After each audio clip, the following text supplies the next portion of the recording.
Hello, dear viewer. As Naz pointed out, no listeners, just viewers. Here we are, me and Andrew, doing the Watford v Arsenal Premier League game preview. You all right, Andrew? Yeah, not bad. Thank you, Danny. How are you? Fat, bald, miserable, wearing a scarf because it's 6.7 degrees here. People aren't tuning in for the weather, though, are they? Nah, not at all. They don't care about it. While my daughter's sunning herself in bloody Barcelona, swanning around with a t-shirt on, eating seafood and drinking drink. I hate both of those things. I don't like seafood or drinking. Anyway, right, so 8 p.m. on Monday night. Now, where can you see the game? I hear all the wonderful viewers asking. In the UK, it's Sky Sports, the USA, NBC Sports, Canada, Sportsnet World, Australia, Optus Sport, and Ireland, it's Sky Sports. And this week's mystery country is Mozambique. And you can see it on SuperSport 3 Africa, because you were asking pre-pod, weren't you? What channel is it on in Mozambique? Yeah, of course, yeah. We'll have a different country for that one every week. Right, if you want to do the head-to-head. Yeah, so the head-to-head, well, if you look at more than one result, it's usually favourable in our direction, with our decline seeming pretty obvious when that happened. So yeah, looking at the 17-18 season, we went away to Watford and we lost 2-1. Mertesacker, the scorer there. And then in 16-17, we beat Watford 3-1, with our scorers being Cazorla, Sanchez, and Ozil. And then in the 15-16 season, we beat Watford 3-0 with Alexis Sanchez, Olivier Giroud, and Aaron Ramsey, soon to all be gone from Arsenal, scoring our 3 goals. And then going back a few years, we've got the 06-07 season, where we also beat Watford 2-1 with Gilberto, Silva, and Robin van Persie, the scorers. Oh, the good old days. I was looking at that and I was surprised that we've beaten them so often at their place. I always thought we could go there and get a hammering, but that's not included in the FA Cup semi-final where they beat us. And I think they've beaten us at our ground a couple of times as well, haven't they? Yeah, they have. Yeah, I was the same. Yeah, not relevant though, because it's only going at their place in the Premier League. Right, current form. This is in the Premier League. Our last 4 games, Arsenal's last 4 away games, 1-1, drew 1, lost 2, scored 4, and conceded 6 with bugger all clean sheets. Watford have scored 3. No, they've won 3, drawn 1, lost none, scored 7, conceded 2, and they've had 2 clean sheets. But that was against the likes of Fulham, Leicester, Burnley, and somebody else. Leicester. I might have said Leicester already. Anyway, yes. So, yeah, that current form doesn't look too good, does it? Yeah, it's not too encouraging, I'm afraid, but hopefully we can turn it around, although judging on our away form at the moment. It's going to be tough because we've got Napoli in 3 days after that, which is absolutely nonsense. How can they give us a 3-day? It's not even a 3-day gap, is it? We got Tuesday and Wednesday off, and then we've got a flight to Napoli. So what are they going to get? A day and a half's rest? I know. I don't understand why the Premier League isn't sort of going to UEFA or someone and trying to fight for any of our cases, but they don't give a shit. Exactly. I mean, look at when we played Rennes. They postponed one of their games, didn't they? The first leg. Exactly. I mean, you look at that, and then you look at us, and it's just 3-day gap. Nah, that's all right. With flying, you're not going to get more than a day. I don't know how long it takes to fly to Italy. Probably about 4 hours, something like that. Yeah, about. Yes, right. You do the injuries and suspensions. Yep. So on the Arsenal side, we're going to have late fitness tests on Xhaka, just on Granit Xhaka, who's got a groin strain. So hopefully we can have him back. And then, as we know by now, Welbeck, Rob Holding, and Hector Bellerin are all still out and out for a long time. Welbeck possibly forever. And as for Watford, they're going to have late fitness tests on Deulofeu, Isaac Success, and Femenia. And also they'll have Holebas, Penaranda, and cleverly all out injured. So that's why I got you to do that bit. Yeah, I've just realised that. I'll cut out their first names in case I was going to say it. I've got no idea how to say their first names, which is even worse. So, yeah, a couple of their players, that doesn't really matter. But Deulofeu, if he doesn't play, then that's going to be brilliant for us because he is probably their most exciting player. Yeah, so looking at their last few formations, they play a 4-4-2. They have altered that for one away game recently, but the majority of the time they're playing a 4-4-2 with Troy Deeney and Deulofeu up front. They've got Pereira on the left, Hughes on the right,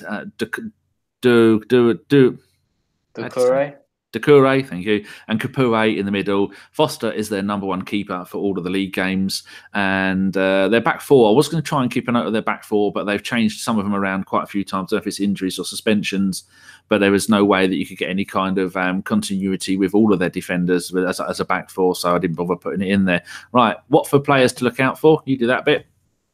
Yeah, so obviously we've got sort of playing our pantomime villain, arch nemesis Troy Deeney, who obviously plays in sort of the forward role. In 29 games, he's managed to get 9 goals and 5 assists. Then Deulofeu in the right wing, in 25 games, he's managed to get 7 goals and 5 assists. And Pereira on the left wing, in 29 games, he's managed to get 6 goals and 2 assists. And then Doucouré in centre midfield, 29 games, 5 goals and 6 assists. So sort of few goals and assists from everywhere there. I mean, I wouldn't say it's anyone who's sort of dominating those statistics, but as you can see, they've got sort of 4 key men there. But if Deulofeu is out, that could be a huge boost based on those numbers. Ben Foster, their goalkeeper, kept 7 clean sheets, and he's conceded 47 goals in 32 games. I didn't break that down to home and away.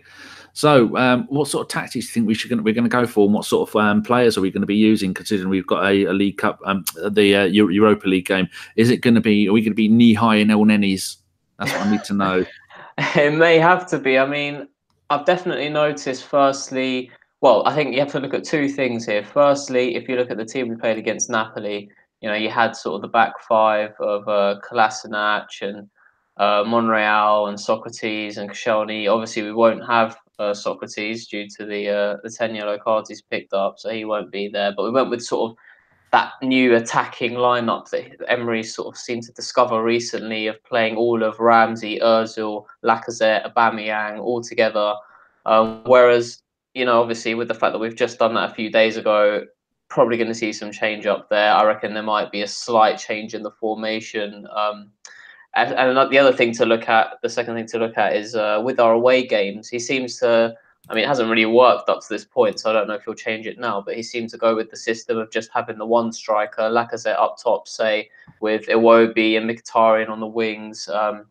And then, yeah, obviously last away game at Everton, we started with El Neni in midfield. I don't know if he'll do that again, depending on Xhaka or whatever he decides. But I think he does that mainly for the wingers to sort of put in the hard shift and make the runs back, but it hasn't really seemed to work. So I don't know whether he's going to stick to that formula and try it again, or whether to try something different. We'll have to wait and see.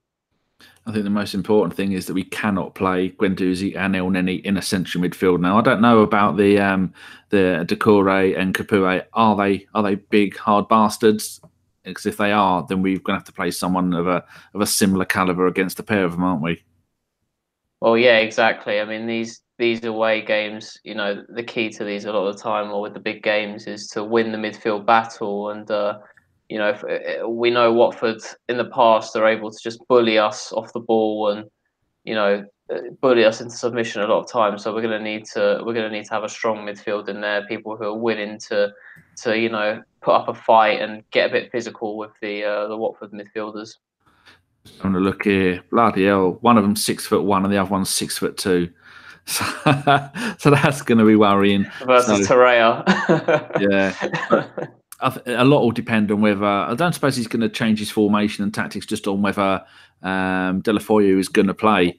But, you know, if you've got those 2 big hard bastards in the centre of midfield, plus you've got Troy Deeney up front, who's all elbows and forehead, whoever we're going to play is going to get a battering, and they're going to lap it up, having us go to their ground with a crap away form in the league. They're half decent home form. They're on a high from making the FA Cup final. I'm just looking at their fixtures, and I don't think they've got anything, any more FA Cup games until the final, which is the 18th of May. So they've now just got a run of 6 Premier League games. So it's not like they even need to not play their best players, because they've got the FA Cup final coming up soon. They've got Huddersfield, they're away at Huddersfield next week, and then they're at home to Southampton and Wolves, and then Chelsea and Watford. So I think we're the ones that are going to be in trouble here, because we really do need to be careful that we don't get anybody injured against them Neanderthals, because we've got the Napoli game coming up on Thursday. It's going to be such a hard decision for Emery. No matter what he does, people are going to be going mad and telling me he's got it wrong, aren't they? Yeah, and he usually has some sort of surprise in his lineups as well. I can never predict them these days, or all season. And yeah, I think you're right. He can never win. It's, do you pick Ozil? Do you not pick Ozil? Do you do two strikers? Do you do one striker? Yeah, I don't envy his decision. So would you say we should just go all out attack, just play everybody, and like you were saying, that front four, the front 1, 2, 3, yeah, the front Lacazette, Aubameyang, Ozil behind, and Ramsey behind those, and just go, and that's it. We need to go out there and take them head on, because this is a question I'll be bringing up on the podcast next week, so maybe you can answer it. Have we got the squad to fight on two fronts when it's coming down to the crunch?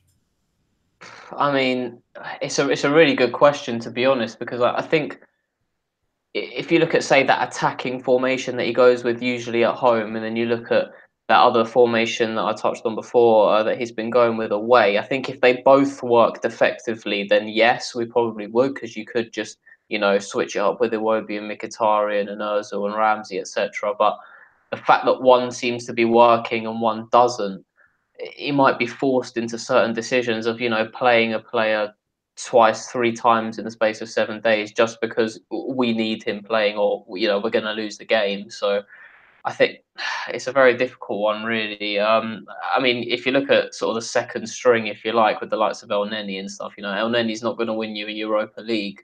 Not that I hate him or anything, but it's not going to create anything. So yeah, it's a difficult one. And then we had Iwobi when he came on against Everton. He looked magic. So I'll be thinking maybe I'd like to see Iwobi play and then play a couple of wide players. I've got no idea who he's going to play, because it's so important that we hold on to that lead against Napoli. But then again, do you go that we've only really got one proper right wing back in Maitland-Niles? So would you say that we don't play him, we play Jenkinson? Jenkinson's more defensive. Jenkins can go out there and take a boot up the arse, and he's not going to be overly bothered by it. And these are all the kind of questions that he's going to have to answer by picking the right players. And then you got people like Mkhitaryan. Are they going to turn up on the day? Is Aubameyang? He's had a terrible form recently. In the last 20 games, well, I suppose you had them together, but in the last 10 games, Aubameyang and Lacazette have both scored 4 and got 1 assist. So they're not played the same 10 games at the same time, but as a combined 20 games, all competitions, they've scored 8 goals between them. That's not good enough, is it? There's something up. Not at all. No, I mean, those would be poor numbers just for one player, let alone the two of them. And considering the caliber of player that they are as well, we do expect much better. I mean, they've been putting hard graphs in and tracking back, especially Lacazette. He's really good at putting in a shift and winning the ball back high up the field. But yeah, we need more in the finishing department. So we'll have to see. But the game against Everton, they had 23 shots on goal. We had 7. And when you're playing Ozil, Aubameyang, Lacazette, Ramsey, and then you only get 2 shots on target the entire game, and so the actual on target was one from Lacazette and one from Ramsey. So I mean, hopefully they've. I don't know if you can really say get it out of their system, but they will have got a boot up their arse from that. Kolasinac had a really poor game. And so I'm going to be a nervous wreck for that game. So what's your predictions for the game going to be with the formation? What formation would you probably stick with, and then what score do you think? To be honest, I know it might affect fitness levels, but I just don't think we have a choice. It's crucial that we pick up points in the Premier League. So I think I'd go with exactly the same back 5, but swap out obviously Socrates for Mustafi, I think, although I'm not saying that I'd ever want to do that, but forced into that change. And then I think in midfield, if Xhaka's fit, then 100% he plays. I think Torreira plays. He's just come back from injury. Torreira. He's the key man for pulling up, because you saw the difference that he made when they're playing against Napoli. Yeah, exactly. And then I think I would probably go with Iwobi, Mkhitaryan, and Lacazette up top, purely because I think Iwobi showed against Everton what he can do, and that he will drive up players. He will try and make something happen, although his end product's a little bit questionable. Lacazette is probably better than Aubameyang, the hold-up play, which is important in the away games. He's going to need to be strong and outmuscle the Watford defenders. So yeah, that's probably the lineup I'll go with. What score? Tough one. That is a tough one because it could easily be a 3-1 to Watford, or it could be a 2-1 to Arsenal. I'm gonna go with 2-1 to Arsenal. I'm gonna be optimistic. I'm gonna say that we nick a last minute goal through Lacazette, and all is well. Yeah, I think the whole thing is. I agree with you playing up front, because if we play one of the two strikers up front and one of them's having a bad game, you can bring the other one on. I like the idea of playing the two wide men. Ozil should be nowhere near the squad for this game because he just doesn't do it away from home. So I think Torreira is going to be the really important bit, especially if Xhaka isn't playing. But we need to win that. We're going to have to stretch all the players, and they're not going to want to play all these games so close together. But we're coming up to the part of the season. I mean, 8 games in April, that's just absolutely ridiculous. And the FA have done nothing to help us. So, I'm going to agree with you with the formation, and I'm going to go a 2-2 draw because there's no way we're keeping a clean sheet. So, there you go. Hopefully, we won't be too far out and we've run out of time. I think we've done 15 minutes and about 15 seconds. So, we will be live on Monday straight after the game. It's going to be, I think Jason is doing it with Ellis and Carl, possibly. And on the podcast on Tuesday, it might be Ellis again. No, it might be Josh actually doing the live show, and Ellis joining me on Tuesday.